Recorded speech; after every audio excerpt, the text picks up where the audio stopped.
లు సహా పలువురు మీద జరుగుతున్న దాడులు ఆందోళన కలిగిస్తున్నాయి.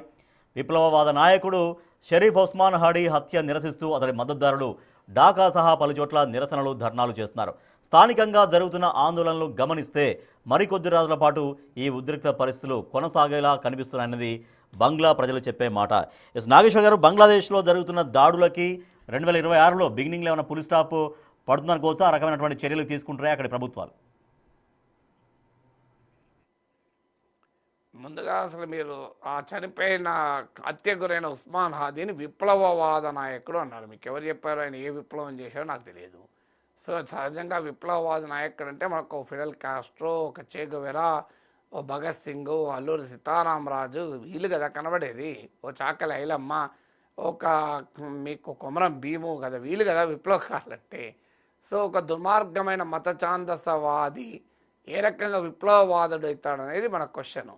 అందువల్ల మనము ఈ వెస్ట్రన్ న్యూస్ ఏజెన్సీస్ ఇచ్చే వార్తల్ని తెలుగు మీడియాలో ఆలోచించకుండా అనువాదం చేసి ఇట్లాంటి వార్తలు వస్తాయి. ఆయన విప్లవవాద నాయకుడని మనం పెద్ద సర్టిఫికేట్ ఇస్తున్నాం. పచ్చి భారత వ్యతిరేకి, ఉన్మాది, అలాంటి అతను మన విప్లవవాద నాయకుని ఎట్లంటాం? సో యాంటీ ఇండియా ఇస్లామిస్ట్ ఫోర్సెస్కు ప్రతీక. ఆయన కూడా హత్య కావాలని మనమేమి కోరుకోము. 2025లో మాత్రం బంగ్లాదేశ్ పరిస్థితి చాలా తీవ్రంగా ప్రమాదకరంగా మారింది. స్ట్రీట్ పవర్ ప్రివేల్ అవుతోంది. యూనస్ ప్రభుత్వం దాదాపు ప్రేక్షక పాత్ర పోషిస్తోంది. లా అండ్ ఆర్డర్ కొలాప్స్ అయింది. ఒక రకంగా వీధుల్లో ఇస్లామిస్ట్ శక్తులు రాజ్యమేలుతున్నాయి. పాకిస్తాన్ గ్రిప్ పెరిగింది. క్లియర్గా ఐఎస్ఐ కూడా రంగంలో దిగిందని వార్తలు వస్తున్నాయి.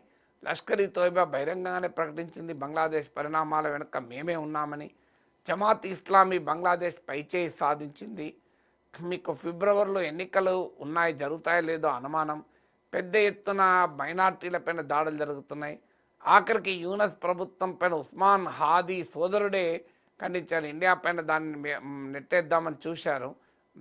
ఉస్మాన్ హాదీని చంపిన వ్యక్తులు భారత్కు పారిపోయారని బంగ్లాదేశ్ మినిస్టర్ చెప్పాడు. కానీ ఉస్మాన్ హాదీ సోదరుడే చెప్పాడు కాదు, ఇది యూనస్ ప్రభుత్వమే వైఫల్యమే కారణమని తీవ్రంగా ఆరోపించారు. 2025 అవామీ లీగు పైన దాడులు కంటిన్యూ అవుతున్నాయి. షేక్ హసీనా పైన ఉరిశిక్ష విధించారు. సో ఎట్లా చూసినా అన్ని నెగిటివ్ డెవలప్మెంట్సే. ఒక రిమార్కబుల్ చేంజ్ ఏంటి అంటే ఖాలిదా జియా కుమారుడైన తారిక్ రెహమాన్ 17 ఇయర్స్ బ్రిటన్లో ఎగ్జైల్లో ఉండి ప్రవాస జీవితం గడిపి స్వదేశానికి వచ్చాడు. సో ఇప్పుడు ఆయన బంగ్లాదేశ్ నేషనలిస్ట్ పార్టీకి నాయకుడిగా, ఫ్యూచర్ ప్రైమ్ మినిస్టర్ హోప్ఫుల్గా ఉన్నాడు.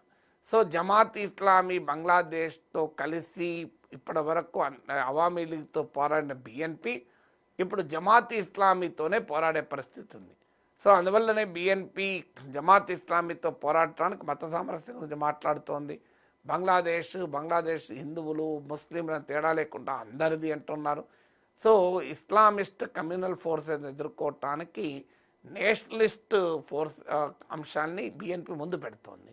సో అందువల్ల చూడాలి అసలు ఫిబ్రవరిలో కూడా ఎన్నికలు జరగాయా, జరిగితే ఏ రకమైన తీర్పు ప్రజలు ఇస్తారు, ప్రజలు ఎన్నికల్లో గెలిచినా కూడా ఆ ప్రభుత్వం అసలు పరిస్థితులను చల్లబెడుతుందా అనేది ఇప్పుడైతే ఒక రావణ కాష్టంగా, ఒక మండుతున్న అగ్నిగోళంగా, ఒక నిరంతర విస్ఫోటనం జరుగుతున్న దేశంగా బంగ్లాదేశ్ మిగిలిపోయింది. 26లో అలా అడుగు పెడుతోంది. ఏం జరుగుతుందో చూడాలి. రైట్.